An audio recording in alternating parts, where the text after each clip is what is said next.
You've got NewsMunchies with Ted Corless, and I love to produce a cannabis-positive message in the universe. Not necessarily positive in the sense that I'd like you to smoke more of it, but instead give you an opportunity to have an intelligent conversation with others about the reformation, medicalization, and ultimate legalization of marijuana. Reach out to us at www.newsmunchies.com.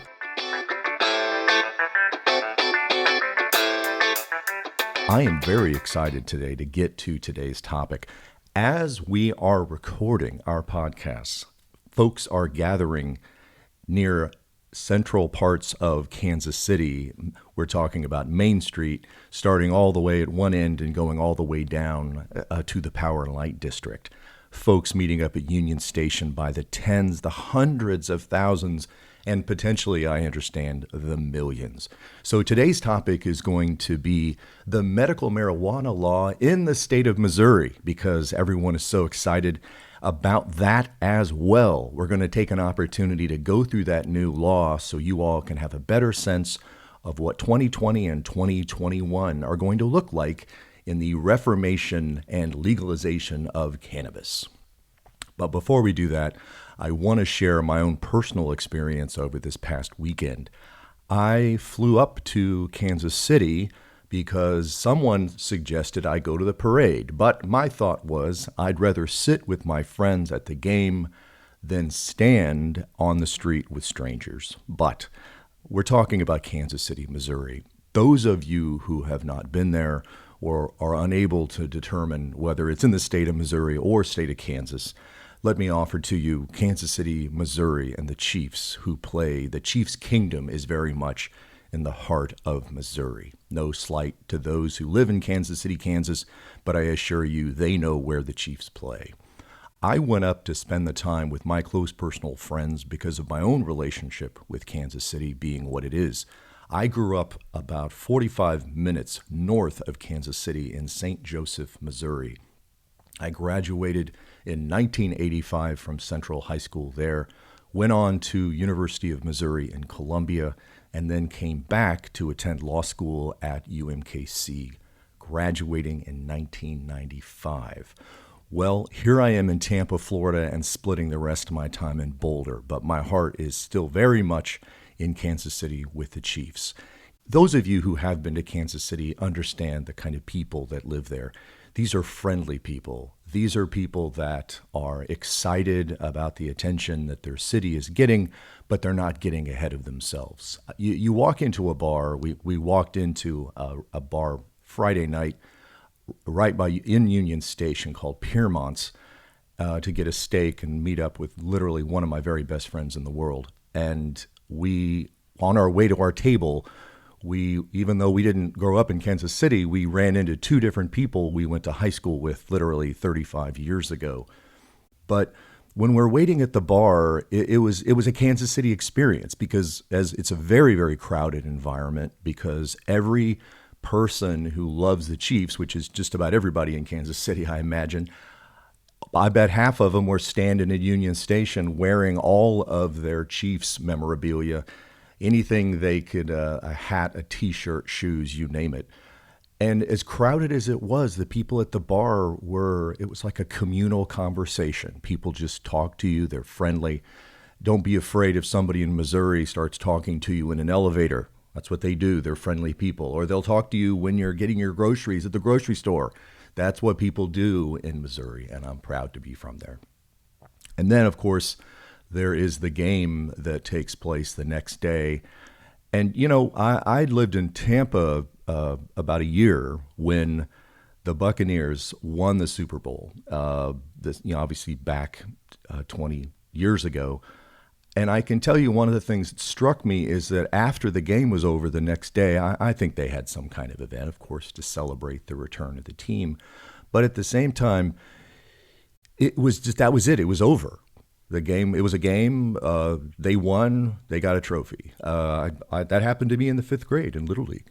And I think we may have celebrated more after I got that trophy than I saw most of the Bucs fans do. But to people from Kansas City who have grown up in the glory of the Chiefs win, lose, or draw for the past several decades. This was a pretty big deal on Sunday. And so I got out of my keto diet when I was up there. And I, of course, stopped by Lamar's Donuts on Main Street to pick up not 1 dozen, not 2 dozen, but 3 dozen of the donuts. And he asked me to pick out the donuts. And I said, sir, I am certain you are going to do a fantastic job for me. And so we pick up all these delicious donuts, put them in the car. And we had the night before picked up a barbecue from one of the new hot barbecue restaurants in Kansas City called Char Bar. And then that night, Saturday night, I put the feelers out on Facebook through NewsMunchies, which we have a Facebook page there, but also through a lot of my friends and family in that area, and invited them to Anton's on Main, which is a fantastic. It's kind of one side's a brew pub with wine, and then the other you can get a really big juicy steak if you want. Just a really cool place, and had a really fabulous experience there, meeting up with a lot of our old friends from Kansas City, but also a lot of new ones that were with them. So I got to tell you, I thank you to all of the folks in Kansas City who made me feel so welcome in my home that will always be part of Missouri.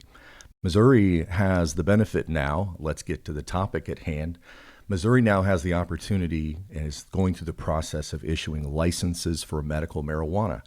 Those of you who are new to NewsMunchies and are coming to this podcast for the first time, we are a brand that has been in existence now since 2012, and our mission statement is this.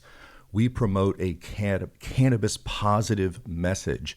That's an educated message working for the reformation of America's marijuana laws, both to decriminalize, to medicalize, and otherwise legalize medical and recreational cannabis.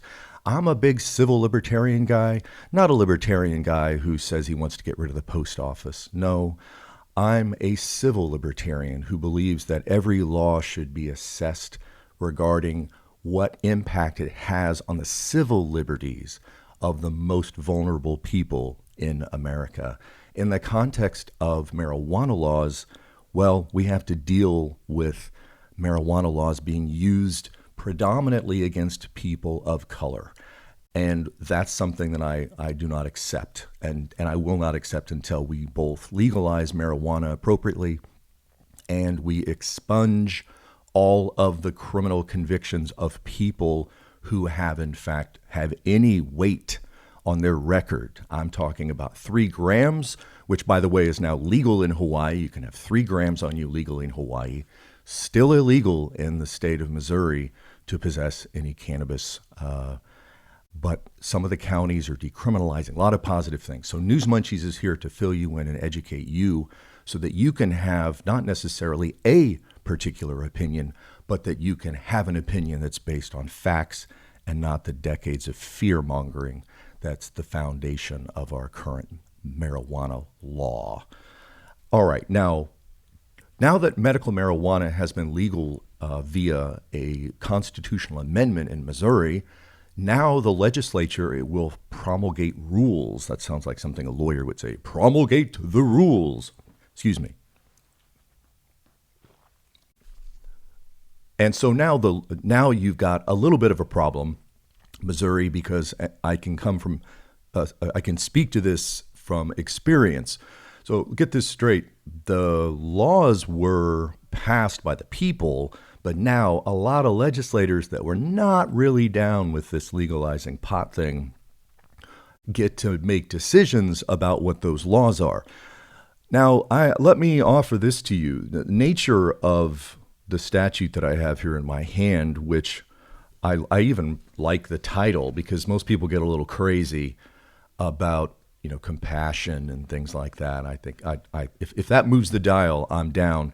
But I like Missouri's law, the right to access medical marijuana. Now, we'll set aside the fact that the marijuana word itself is slang and is a little bit anti-cultural. It was a word that was established and used to describe not just the plant itself, but the people who used it down in Central America and pushed up into Mexico.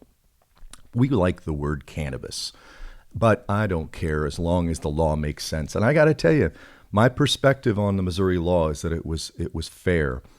You can tell when you look at it how it must have evolved through the legislature, because the issue that you had, Missouri, and that a lot of other states had, was this idea of, if we're going to call it marijuana medicine or medical marijuana, who gets to decide what is medicine and who are the people who get to take it? It's not going to be like aspirin or even the nutritional supplements they're always spinning to you at grocery stores. No, we're going to create a separate category for this plant, and that's okay. Some states are saying we should handle it like alcohol, but Missouri went ahead and made it medical marijuana. And what most other states have faced is, in order to keep the number of people down who are involved in medical marijuana, they created very narrow sessions, very narrow sections of people who would qualify. But and let me just pick out some obvious ones. The first one is cancer. People with cancer should be allowed to have medical marijuana. I think everybody agrees to that. Epilepsy, glaucoma. My grandfather used to eat medical marijuana, did for a brief period because he had glaucoma. But an intractable migraines, because that's essentially why I have a medical marijuana card here in Florida, even though intractable migraines are not on our list. Don't ask me why, I get it anyway. But I think the most important piece of this is the last category. And again, you can tell that this is what the law should be by itself. Forget about listing glaucoma, cancer, any of that, intractable migraines. No, what I want you to read is the last category. And in that category, it is in the professional judgment of a physician, any other chronic, debilitating, or other medical condition, including but not limited to Hep C, ALS, irritable bowel disease, Crohn's disease, etc. You don't even have to read beyond the word the expression debilitating other medical condition. Because the important thing is, if I sit down with my doctor, this is you, and that doctor tells you, I believe you can benefit from medical marijuana, or you go to your doctor and that particular doctor is permitted to issue some kind of statement about your medical condition that would be a basis for you to be legally able to consume medical marijuana. That should be a relationship that decides that relationship between the patient and the doctor. And the good news is, for those folks in Missouri, you're going to have the opportunity to do that. And you know what? It could be something. Let me use an excellent example.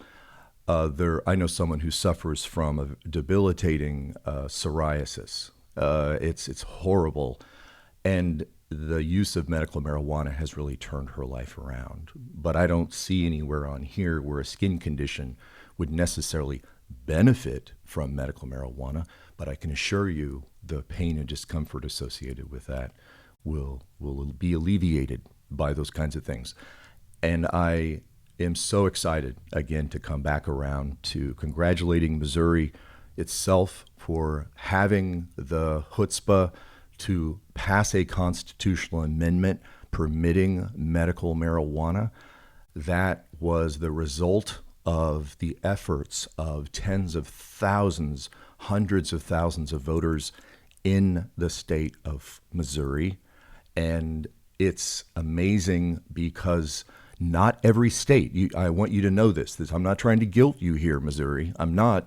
But what I want you to understand is not every state could do what you did.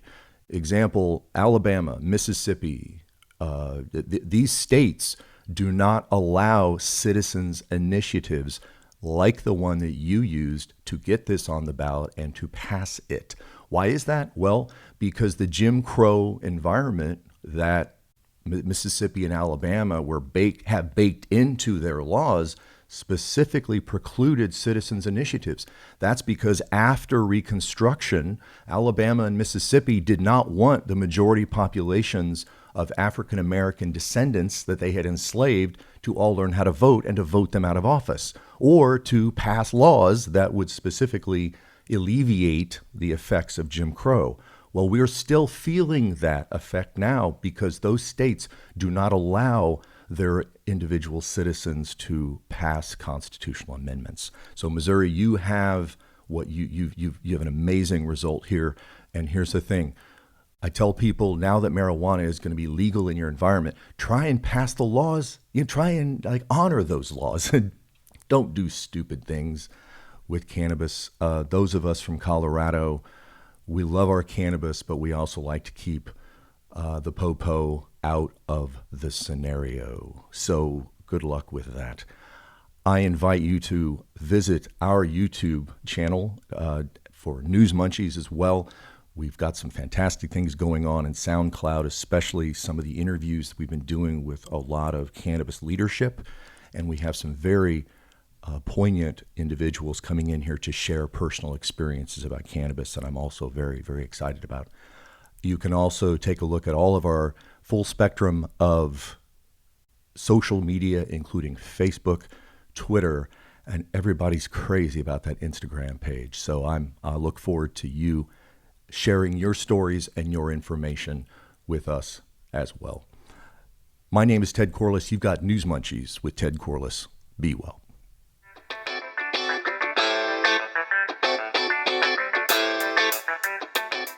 Late at night, when you get the munchies, go to www.newsmunchies.com. This is Ted Corless. Be well.